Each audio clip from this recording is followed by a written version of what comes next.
Ford's Ferrari-fighting hypercar is a wild-style track star worthy of its name. A twin-turbo 3.5-litre V6 employs a 7-speed dual-clutch automatic to route its 647 horsepower to the ground. An adjustable suspension, carbon fiber construction, and active-aero elements add to the GT's awesome performance. Big tires provide tremendous amounts of grip, and while the suspension is tuned for sport, it's also surprisingly refined. Only 1,000 will be built and each will cost more than $450,000.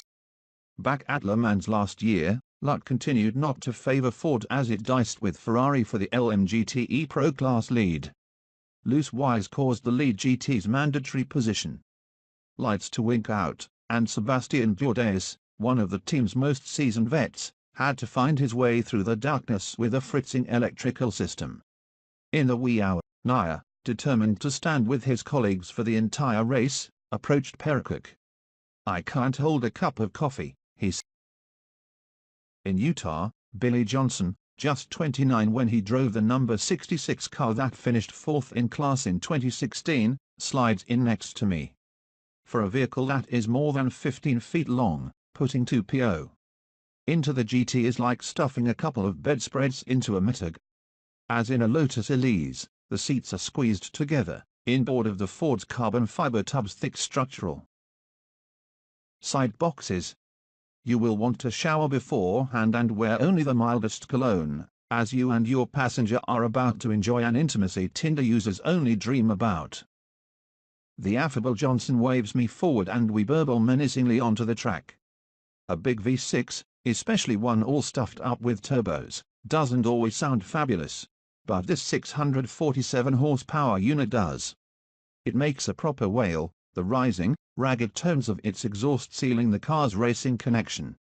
You can hear the turbos whoosh a bit, but you any of that crass pish, pish, which would make it sound like just a jumped-up Mitsubishi Eve. As I warm the big Michelins and learn the track, the GT feels light and ready to play. Co-developed simultaneously alongside the competition car over a couple of short years, the road-going GT, made up of approximately 250 carbon fiber pieces, is not an all-or-nothing racing skull. It's happy to motor at moderate speed with a gently progressive throttle and brakes that are easy to modulate. Considering how quickly the car was engineered and that its primary purpose was a class victory at Le Mans, it feels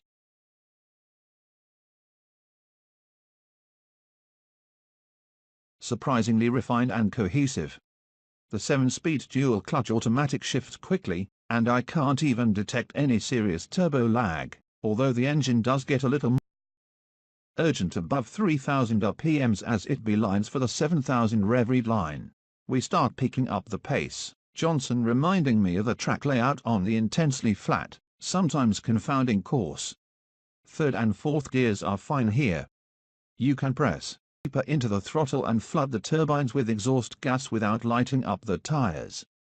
The grip is obviously tremendous and the ride not quite the body slam I was expecting. The GT swallows curbs and camber changes with sang-froid, the roll and body motions minimized but not choppy. The morning sun well up at Le Mans, the Grand Marnier crate booth was doing a brisk business and the big Ferris wheel was running at its roughly 0.5 RPM read line, with stops. When the number 68 Ford GT passed the rear side competition Ferrari 488 for the lead, the stands erupted. Myself now, I detect a bit of understeer in the tighter corners, and I'm also able to provoke the GT sideways on the exit just a little too easily. Is it loose? Johnson, next to me, starts coaching. You don't drive the GT as you do lesser-powered cars such as, at the risk of hilarious overstatement, my old spec Miata racer, which likes to corner under acceleration that settles and stabilizes the car. The GT has so much power and such a relatively light curb weight of about 3,250 pounds evenly distributed, that it easily overdrives its front tires. In clumsy hands it behaves clumsily. Johnson advises me to do my hard braking in the traditional straight line, then trail brake or coast as needed all the way to the apex. The GT, thus decelerating, now wants nothing more than to rotate around its axis like a gate swinging on a post. You can also feel this effect if you lift suddenly in an overcooked corner. Even in a scrubbing understeer flail, the GT's helm will snap to and answer. On the exits, you have to be patient. Mat the throttle too soon and the 325/30R20 rear tires will break loose as the boost builds. To be fast you must learn to be smooth with this car, just like the pros. If you're not, it'll still play along, the breakaway terrifically gentle.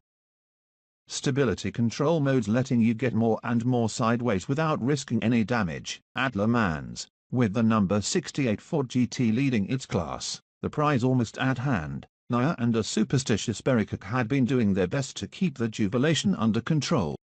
Perikok recalls.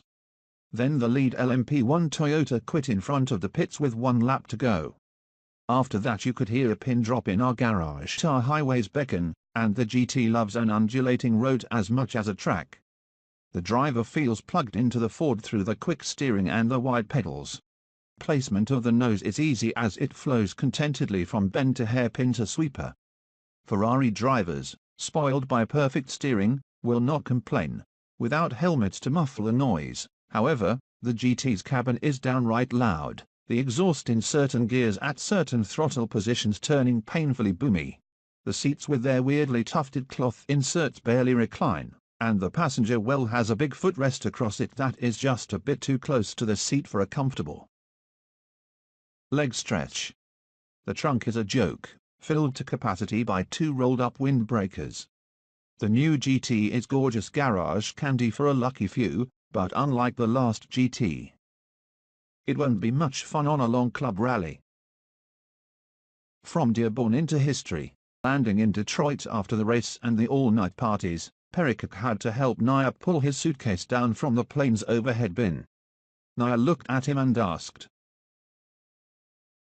"Did we just win Le Mans?" For Perikok, the victory effort and the spectacular if somewhat uncomfortable road car that it produced are bittersweet. There were a lot of casualties. From Nia's arm, which eventually went into a cast, to the families who didn't see their moms and dads much for 2 years. This is a car built on sentimentality.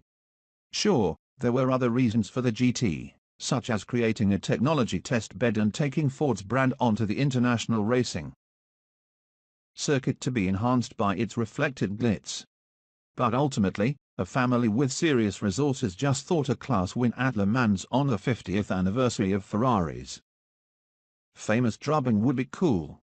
And with a lot of sweat, a few tears, and a dash of luck, their people made it possible. All of that is embedded in this car. Experience is singular,